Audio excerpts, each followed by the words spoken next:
सुपर्ण या तुमुत।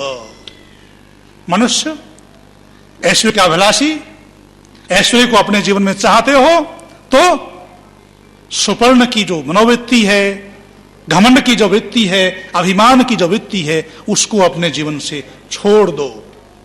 विद्या विवाद के लिए होती है, दुष्टों की। जिसने विद्या ग्रहण कर ली है, इसका मतलब यह नहीं कि वो दुष्ट नहीं हो सकता। मैंने कई बार बताया है, दुर्योधन भी विद्वान था, रावण भी विद्वान था, परंतु दुष्टता उन्होंने छोड़ी नहीं।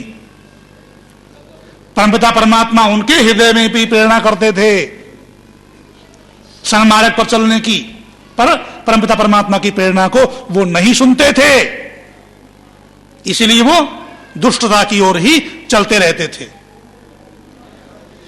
धनम मदाया, और दुष्ट के पास धन आ गया तो वो घमंड के लिए, नशे के लिए होता है। और शक्ति, यदि दुष्ट के पास शक्ति है तो वो दूसरों को उत्पीड़न करने के लिए होती है, दूसरों को सताने के लिए होती है। पर साधोर विपरीतम एतत् ज्ञानाय दानाय च रक्षणाय। और जो अच्छे लोग होते हैं, जिनकी बुद्धि सन्मार्ग पर चल रही होती है, उनकी विद्या ज्ञान के लिए होती है, समाज का अच्छा मार्गदर्शन करने के लिए होती है, समाज के उपकार के लिए होती है, समाज को प्रकाश दिखाने के लिए होती है।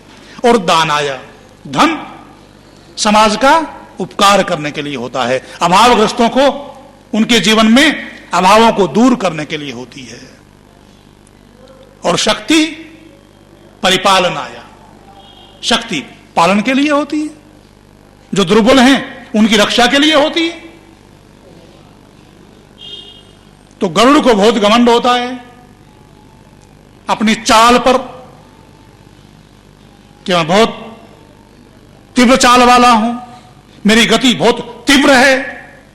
तो मनुष्य को भी अपनी शक्ति पर, अपने वैभव पर, अपने ज्ञान पर घमंड नहीं होना चाहिए।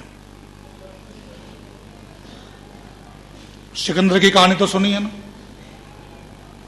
सिकंदर को भी घमंड था अपनी शक्ति का, अपने वैभव का। विश्व विजेता कहता था अपने आप को, भारत में आक्रमण करने के लिए आया जरूर था, परंतु उसकी हार हुई थी। इतिहास में पढ़ाया जाता है उसकी विजय, जबकि हार हुई थी।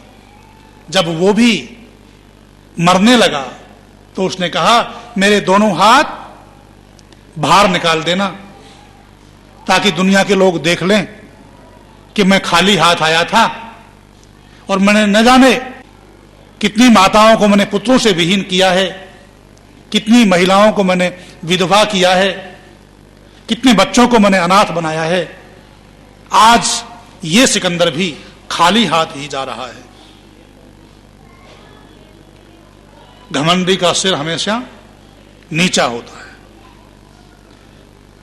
ये धन को क्या कहते हैं, हमारे यहां दौलत कहते हैं। मालवा में भी दौलत राम नाम भी होता है। जिसके पास बहुत ज्यादा धन संपत्ति होती है उसे दौलत राम कहते हैं। दौलत को दौलत क्यों कहते हैं? क्योंकि इसकी दो लातें होती हैं। जब किसी के पास धन आता है ना, तो वो अकड़ जाता है घमंड में। एक लात यहां लगती है, जब आता है ना धन, संपत्ति किसी के पास आती है तो एक लात यहां लगती है छाती में, और वो अकड़ जाता है कि मेरे से बड़ा कोई नहीं है, मैं ही सबसे बड़ा हूं।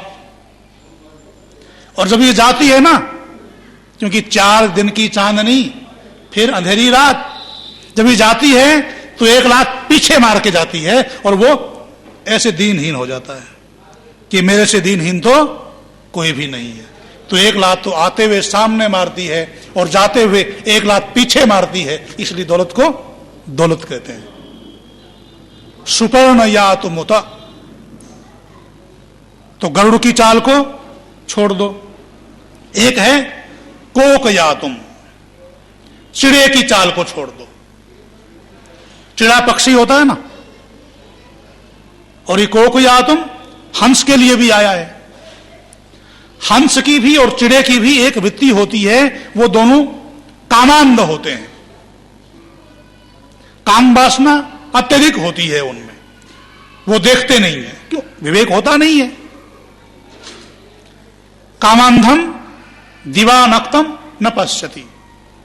उल्लू तो केवल रात को ही नहीं देखता, पर जो कामांध होता है वो तो न दिन को देखता न रात को देखता, और जो कामांध होता है वो अपने जीवन में कभी भी उन्नति नहीं कर सकता। रावण का पतन क्यों हुआ? कामांधता के कारण से ही हुआ।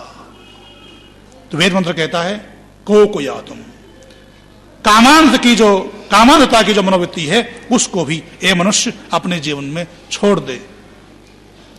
एक और चाल, एक और मनोवृत्ति जिससे मनुष्य का पतन होता है, गृध्रयातुम, गिद्ध की चाल को, गिद्ध की वृत्ति को, गिद्ध की आदत को ये मनुष्य छोड़ दे। गिद्ध की आदत क्या होती है? लालच। अत्यधिक लालच गिद्ध में होता है। जो मनुष्य अत्यधिक लालच करता है वो जो अपने पास होता है उसको भी कई बार गवा बैठता है। लालच में उसको भी गवा बैठता है, और लालची व्यक्ति का कभी भी सम्मान नहीं हो सकता। वेद मंत्र क्या कहता है? ईशावास्यम इदम सर्वम यत् किंच जगत्याम जगत तेन तक्तेन भुंजी था मां गृध कस्य स्विधनम। ये जो धन वैभव है दुनिया में, ये किसका है? कस्य, का माने परमात्मा, प्रजापति। ये धन सब परमपिता परमात्मा का दिया हुआ है। इसका लालच मत करो। जितना तुम्हारे पास है उसका उपभोग करो, और साथ साथ जो अभावग्रस्त हैं उनका भी पालन करो।